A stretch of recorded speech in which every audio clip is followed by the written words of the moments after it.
कि हम जिंदगी भर चेहरे को धोते रहे और डस्ट आईने में जमी थी। प्रॉब्लम, ये प्रोग्राम क्यों करवाया जा रहा है? इसका मकसद यही है कि एक दिन हम गांव में एक परिवार की तरह बैठे और वो हकीकत समझे जिसकी वजह से हमारा भविष्य, राष्ट्र का भविष्य, ये वीआईपी बच्चे तैयार कैसे होंगे। तो एक टायर में तो फुल हवा भरी हुई है और एक टायर पूरा ही पंचर है जिसमें हवा ही नहीं, तो गाड़ी रफ्तार नहीं पकड़ेगी। तो हमें करना क्या है? कुछ भी नहीं करना है। चाहे आप पढ़े लिखे हो, चाहे अनपढ़ हो, या वो आपकी उम्र क्या है, या बड़े बच्चे भी, जो भी अपने घर में पढ़ाई कर रहा है, दौड़ा नाडा पढ़ रहा है, बाड़मेर पढ़ रहा है, जोधपुर पढ़ रहा है, दिल्ली, जयपुर, कोटा, कहीं भी पढ़ रहा है, एक बार उससे आप डेली बात करिए और ये पूछिए दिन भर क्या किया। शाम के टाइम आधा घंटा इनको दे दिए, उनके साथ बैठिए। अपने घर पे मेहमान आता है ना, तो हम 3-3, 4-4 घंटे बातें कर लेते हैं। शादी ब्याह में और वहां पर हम चले जाते हैं, खर्च खाते में हम 5-5 दिन वहां बैठे रहते हैं। माए रोवे तो बेटा जो रहा, लेकिन ये हमारा ओरिजिनल धन है, इसका हम ध्यान ही नहीं रखते और बस दोस्त दे दिया, मार साहब साहब डबे को नहीं। तो 8 घंटे आपके पास रहता बच्चा, एक आधा घंटा तो दीजिए। साहब मैं तो टाइम को मिला नहीं, टाइम खूब है, टाइम कहां गया? करना क्या है? यदि आप अपने बच्चों को टाइम नहीं दोगे ना, इस दुनिया में दूसरा कोई नहीं देगा। आपके पास करोड़ रुपए हैं, हजारों बीघे जमीन है, कोई काम नहीं आएगी यदि आपकी संतान सही रास्ते नहीं चली तो किसके लिए कमाओगे? पुराने टाइम में दीपावली को बहुत सारे पटाखे लाते थे, 8-10 थे, इसमें से 2-4 फोटा निकल जाता, 2-4 बाज जाता, दीपावली हो जाती। आजकल हुतेली में एक ही है और गलती में फोटो निकल गया तो दिवाली की, समझ रहे हो ना? एक ही औलाद है। दूसरा एक और हो रहा है, ये बच्चे हैं, इस समय इनमें समझ नहीं है, इनके पास समय है, आपके पास समझ है। बच्चा कुछ भी आके कहता है, नेगेटिव बात कहता है या किसी दूसरे की कमी निकालता है, उस वक्त आप आवेश में मत आओ कि किसने क्या कह दिया। बूढ़िया बैठा है, बैठा जब पंचायत की पग ले होता कर पतो करो हकीकत के। और यदि आप हकीकत पता करोगे ना, तो वो बिल्कुल ही अलग निकलेगी, जो बच्चा कह रहा वो है ही नहीं। तो उस बच्चे का पता करो, स्कूल आओ, टाइम दो, आ जाते हो सर के पास आके पूछो कि सर मेरा बच्चा क्या कर रहा है। मैं ये नहीं कह रहा हूं कि ये first division, second division, third division कुछ भी आए, अपन को 2 काम ही करना है, बच्चा सुबह से शाम क्या कर रहा है ये हमें पता होना चाहिए। और दूसरी बात, गांव है बड़ा, कई पेरेंट्स बाहर रहते हैं, अभिभावक मजदूरी करने जाते हैं, तो उनका बच्चा कहीं भटकता हुआ किसी को भी दिख जाए, उस समय ये क्या क्या सुख मत रहो कि फलाना को बेटो मारे क्यों लेना देना है। ये आपके गांव का बच्चा है, वो ना समझे, उसको समझाइए, डांटिए, 1 बार नहीं 2 बार नहीं, ऐसा हो नहीं सकता कि वो रास्ता नहीं पकड़ेगा। लेकिन आप लोगों ने साहब कहना और डांटना बंद कर दिया, तो ये बच्चे बेचारे क्या करेंगे? बड़े होंगे तब इनको समझ में आएगी। इस तरफ बैठे हो, कई बच्चे इधर बैठे हैं, 10 साल पहले इधर है, आज वो महसूस कर रहे हैं कि काश हम समय पर पढ़ लेते। पढ़ लिख करके मैं वापस कह रहा हूं, नौकरी करना जरूरी नहीं है। सरकारी नौकरी केवल 3% लोग करते हैं, बाकी लोग कुछ भी करते होंगे ना। तो आप अपने बच्चे को टाइम दोगे। मोबाइल का उपयोग करना चाहिए या नहीं? नहीं करना चाहिए। हम जिस युग में रह रहे हैं उस युग के साथ चलना जरूरी है। लेकिन मोबाइल का, आप पहले लाइट आई थी स्टार्ट में, तो बूढ़िया कहता साहब घरे कनेक्शन मत करो, कर दायरा झोंपड़ा बढ़ दी। कोई बड़ी हो गया झोंपड़ो, कोई नहीं बड़ी हो, ठीक है ना? वक्त के साथ चलना है, लेकिन हमें समझ पैदा करनी है कि मोबाइल का उपयोग करना कैसे। एक काम कर सकते हो जो मैं कहूं, जब तक आप पढ़ाई कर रहे हो मोबाइल उपयोग करोगे, लेकिन मन नहीं लग रहा तो गीत सुन लो, कोई अर्जो बदलो सुन लो, डांस देख लो, अच्छी बात देख लो, कोई प्रॉब्लम नहीं है। लेकिन वो बात आप नहीं देखोगे जो आपको लगता है कि हमारे लिए सही है या गलत, सब पता है, उसको क्रॉस कर दो, ब्लॉक कर दो, ताकि दोबारा वो आए ही नहीं। और जो अभिभावक बैठे हैं वो अपने बच्चों को मोबाइल रात को 9 बजे से सुबह 8 बजे तक नहीं देंगे, चाहे कूके, चाहे नींद आवे नहीं आवे, वो उनकी टेंशन है। बच्चों को मोबाइल नहीं देना। 2 काम ही है आपके, एक तो दिन भर क्या पढ़ा क्या किया उसका पूछना, और दूसरा मोबाइल नहीं देना। क्यों? मैं डॉक्टर हूं, गवर्नमेंट हॉस्पिटल बाड़मेर में जिले भर के ऐसे बच्चे आते हैं जो सुबह से मोबाइल लेते हैं, उनकी आंखें सूख जाती है, आंखों के अंदर दिखना बंद हो जाता है, इरिटेशन हो जाता है, दिमाग का कंट्रोल खत्म हो जाता है, घर वालों का कहना नहीं मानता, वो गुस्से में आता है, कुछ उल्टा पुल्टा काम कर लेता है, तोड़ फोड़ कर लेता है, और वो एक दिन नहीं होता है, जैसे पतासे के अंदर मकोड़ा फंस जाता है और पूरे पतासे को खा जाता है। ऐसे इनके मोबाइल की बातें, मोबाइल की स्क्रीन विचार के जरिए दिमाग में जा रही है और अंदर ही अंदर दिमाग को खोखला कर रही है। ये चलती फिरती लाशों के अलावा कुछ नहीं होगा यदि रहते टाइम इनके नजर के आगे से स्क्रीन नहीं हटाई तो। ये जिम्मेदारी हम बड़े वालों की है। 2 काम ही आपको करना कर सकते हैं। अब मैं बच्चों की तरफ आता हूं। 2 टायर कंप्लीट हो गए, तीसरा टायर होता है हमारे टीचर्स। मैं चाहूंगा कि आप बच्चे जोरदार अपने टीचर के लिए ताली बजाएं। तालियों का जोश और समर्पण ये कहता है कि बच्चे टीचर से बहुत खुश है जीओ साहब, और आप एज ए कैप्टन खुश हो सकते हैं कि यहाँ टीम बेहतरी से काम कर रही है। राजस्थान के किसी भी इलाके में या राजस्थान से बाहर हम जाते हैं तो गर्व से कहते हैं सरकारी विद्यालयों का लेवल राजस्थान का बेस्ट है, उसमें हमारा बाड़मेर टॉप कर रहा है, क्योंकि पिछले 10 साल से आई हकीकत है, पिछले 10 साल से शिक्षा के पोर्टल के शिक्षा विभाग राजस्थान सरकार के यदि कोई डीपी और फोटो लगे होते हैं तो बाड़मेर के लगे होते हैं, तो लगातार निमोनिया की दाढ़ी से सर स्टार्ट हुए और आज तक वहां से वो फोटो नहीं हटे हैं। वो इन टीचर्स की बदौलत हुआ है जो आपको पढ़ा रहे हैं। अब आपको एक काम करना है, विश्वास रखना है। अब आप सोच रहे हैं साहब विश्वास कैसे रखें? छोटी सी बात समझना, करके देखना क्या चेंज होता है। आपने विश्वास किया, पहली दूसरी क्लास में आए, किताब पढ़ना सीख गए, हिंदी अंग्रेजी भी सीख गए, लेकिन जैसे ही बड़े हुए तो आप में जिज्ञासा खत्म हो गई सीखने की।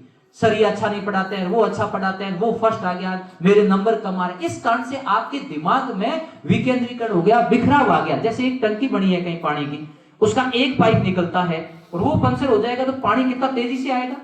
एक कनेक्शन है, अब उसके 10-20 कनेक्शन हो गए, फिर घरों में कनेक्शन हो गए, लास्ट में नल आता है तो उसको अपन यूं बंद कर देते हैं ना। क्या है इसका? इसको ध्यान का भटकाव कहते हैं। 5 बच्चे आगे आओ, कोई भी जल्दी से, 5 जने जल्दी से, आना नहीं किसी को, बस बैठिए। बस यहीं से हमारी बातें शुरू होगी। बैठना आना नहीं था, आपने सुन तो लिया लेकिन आपको विश्वास नहीं था खुद पर कि मैं आगे जाऊंगा तो पता नहीं क्या करेंगे। तो पहली बात, डर को खत्म करो और विश्वास पैदा करो कि आगे जाएंगे, क्या पूछेंगे मैं बता दूंगा। तो कोई 5 जने आओ, आना नहीं, बैठ जाओ।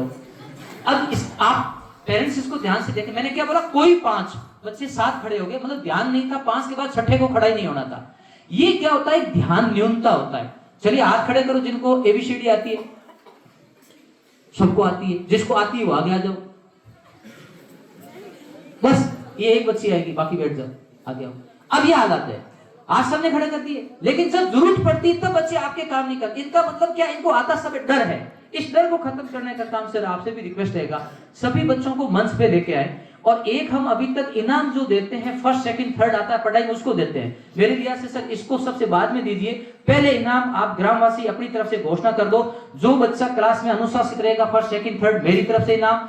जो सबसे ज्यादा अटेंडेंस रहेगी वो मेरी तरफ से। लड़के और लड़कियों का भी अलग अलग कर लो, क्लास वाइज कर लो। जो खेल में अच्छा होगा, जो सेवा अच्छा करेगा, जो समाज में सेवा का काम करेगा, घर पे काम अच्छा करेगा, बड़े बुजुर्गों का क्या नाम, ऐसे करके 20-25 कैटेगरी कर लो।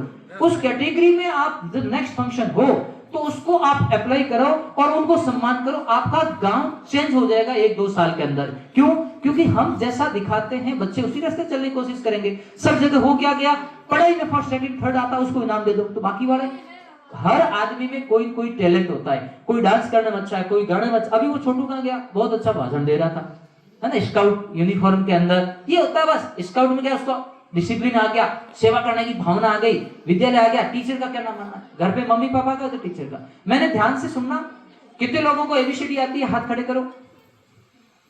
और आगे आने को बोला तो बहुत कम। यही कंपटीशन है, बच्चे पढ़ सब रहे हैं लेकिन आगे कोई निकल। साहब फलाने को टावर तो निकल गया और मोहल्लों में टिपट देता है, हमारा तो टाइम ही खोटी क्यों पे गया। अरे अपने टाइम पे ध्यान ही नहीं दिया। ये वो खेती है जिसको हुड़ हुड़ करने के बाद में बाढ़ कर दो, टाइम बारिश होते ही आप बीज बो देना, बीज बोने के बाद दूसरे दिन खोट निकलने को जाओ, 3-4 दिन बाद खेत देखो केड़ा उगा हुए हो। टाइम में गेट भी लगा दिए ताकि आज का रोड घन घनो फिर करे। फिर फसल बड़ी हुई ना, बी टाइम निधन कर लियो, नहीं तो फसल के बीच में जगह खरपतवार उगी ना, वो अपनी फसल में बर्बाद कर देला। और निधन नहीं करे ना खेत केड़ा वे थोन ज्यादा कोनी को हम जानी। ऐसी फसल बड़ी हुई जना टाइम में खाद पानी देना है। और कई की बार फसलों में कीड़े ही घना पड़ा करे, कीड़े पड़ जाते हैं। कीड़ों की दवाई भी आप किसान अच्छी तरह से जानते हैं कि जीरे को कीड़े को इलाज किए, अरंडी वाले को किए, अलग अलग कीड़े हैं, अलग अलग दवाई है। कब छिटकनी है, कितनी छिटकनी, आपसे ज्यादा कोई नहीं जानता। और दूसरा डेली फेरो देता रही आथन का, क्योंकि आथन के टाइम रोड धन के करे, खेत के मुंह बढ़िया करे। और खेती घर तो कीड़ों भी पास ढक दियो, नहीं तो खेत खाई जाला। ओ खेत एक बार कोई खाद के ऊपर पाछो को उगेला। बड़े वालों को सब बताए, सीरियसली ले लेना।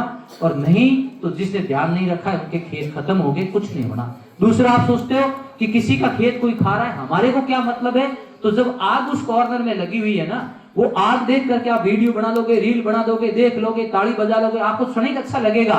लेकिन ध्यान रखना कि वो आग जब यहाँ से फैलती हुई जब उस लास्ट कॉर्नर में आएगी ना, वो इतनी प्रचंड होगी कि आप उसको रोक नहीं पाओगे और फिर कुछ नहीं होगा। फिर दोस्त लोगे ये हो गया, वो नहीं होना चाहिए। चलिए मैं आपको हाथ खड़ा करने का तरीका बताता हूं। सभी 90 डिग्री से हाथ खड़े करो। कोई बाबा नहीं बनना, एकदम कान के सीध में, लेफ्ट राइट नहीं, दायां हाथ 90 डिग्री है ना, ऐसे। तो जब भी मैं कहूं आपको हाथ खड़ा करना है, आपको हाथ ऐसे खड़ा, आप नीचे करिए। चलो अब आप बताओ, आप में से एबीसीडी कितनों को आती है?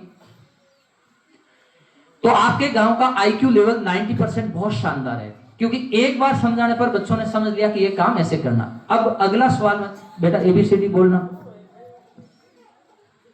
A B C D E F। आपके माइनस मार्किंग हो गई, क्योंकि मैंने एबीसीडी बोला, इससे आगे कुछ बोलना ही नहीं था। इसका मतलब है कि आपको पता होना चाहिए कि वर्णमाला क्या है। ये वर्णमाला बोलता तो आप, अल्फाबेट बोलता तो आप एबीसीडी एफ जी एस बोलते। समझ आया कि नहीं आया? तो ये एक अंतर है। यही प्रतियोगी परीक्षाओं में होगा कि आपको आता क्या वो इंपॉर्टेंट नहीं, आप सुन क्या रहे हो, हकीकत है क्या, हमने सोच लिया, वो थोड़ी होता है।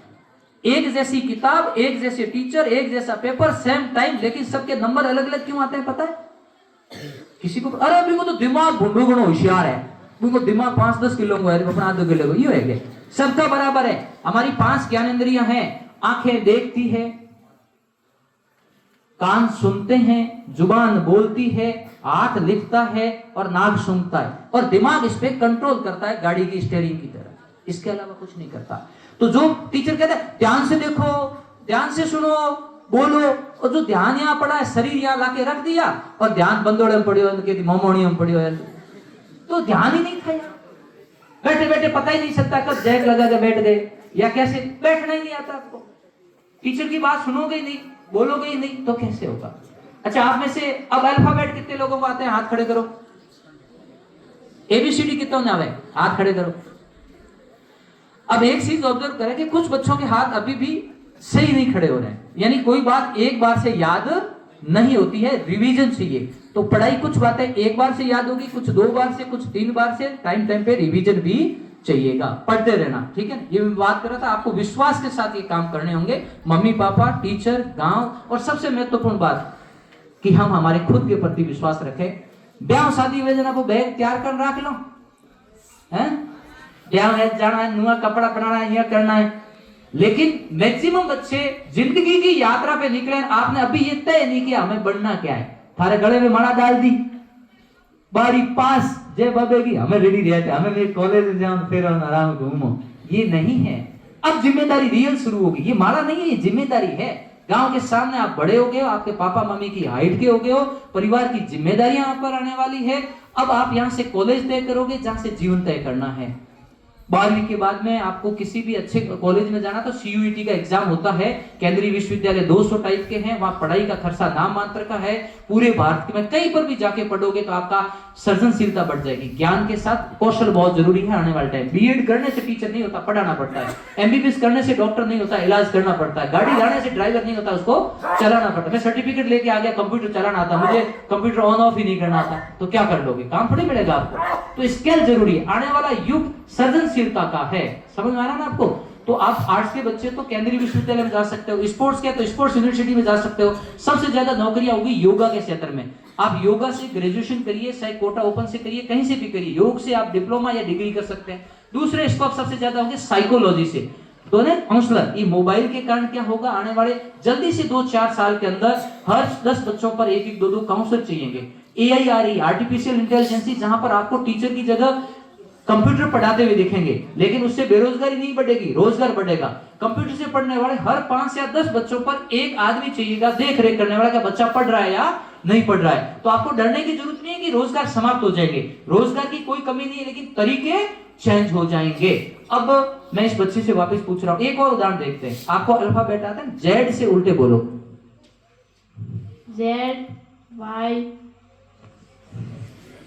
हंसने की बात नहीं है, ये मैं आपके सामने प्रैक्टिकली बात साबित करता हूं कि जुबान याद रखती है, दिमाग याद नहीं रखता। ऐसा नहीं कि इसको आता नहीं है, उसने उसकी ऐसी प्रैक्टिस ही नहीं की। तो जो बच्चा सोचता मेरे नंबर कम आ रहे, आपने लिख करके देखा ही नहीं, प्रैक्टिस नहीं किया। हाथ को सबसे ज्यादा याद रहता है, याद रखना। दिमाग से भी ज्यादा हाथ याद रखता है आपका। तो जितना ज्यादा लिख लिख करके याद करोगे उतना ज्यादा याद करेगा, दिमाग पे लोड कम आएगा। देखना है, सुनना है, बोलना है, लिखना है, और जब ये प्रक्रिया पूरी होगी तब होगी। आपको हंसने की जरूरत नहीं, आपको भी उल्टा नहीं आएगी, क्योंकि आपका प्रयास नहीं है। पहले दिन रोटी बनाई ना, ऑस्ट्रेलिया का नक्शा श्रीलंका होते भारत बना होगा, साइकिल चलाई तो पैर हाथ तोड़ाए होंगे तब सीखे होंगे, और अब चला लेते हैं, खाना बना लेते हैं ना, सब चीजें। तो पढ़ाई एक बार से नहीं होती है। बैठिए बेटा, इस बच्चे के लिए ताली बजाइए। अब टाइम आपका मेरे को 1 घंटा लेना था, लेकिन आधा घंटा कम ले पाऊंगा। आपके सामने ये प्रैक्टिकल मैंने इसलिए कराया कि बच्चा जो अभ्यास करेगा वैसा बनेगा। एक कमठे पर मजदूर जाते हैं 7, एक आदमी समझ के कारीगर बन जाता है, एक को 500 रुपए हाजिरी मिलती है, एक को 1000। किसके कारण अंतर हुआ? सर्जनशीलता के कारण। देखा, सीख गया। वही ठेकेदार बन जाता है बाद में, वो कहता है मैं मेरे अंडर में कारीगर रखूंगा, और वो फिर कॉन्ट्रैक्ट लेता है, लाखों रुपए कमाता है। बाड़मेर में ऐसे 50 लोगों को मैं जानता हूं जो मजदूर से अपना सफर शुरू करते हैं, अब बड़े बड़े कॉन्ट्रैक्टर बड़ी बड़ी बिल्डिंगे बना रहे हैं, और उनके साथ काम करने वाले अभी भी मजदूर है। और ये चीजें सब स्कूल से शुरू हो जाती है कि जो काम करने में, पढ़ने में, खेलने में, घर का काम करने में आगे रहता है, वो आगे बढ़ता रहता है। और जो सोचता है मेरे को तो नहीं करना, कामचोर होता है, विश्वास ही नहीं है, वो आगे नहीं बढ़ता। सब एक से नहीं होते। समझ रही बात? अब साहब हम पढ़ाई कर क्यों रहे हैं? कौन बताएगा? आप पढ़ क्यों रहे हो? जो बताना चाहता है वो आगे आ जाओ। कोई भी एक बच्चा आपका वो आके ये बता दे कि मैं पढ़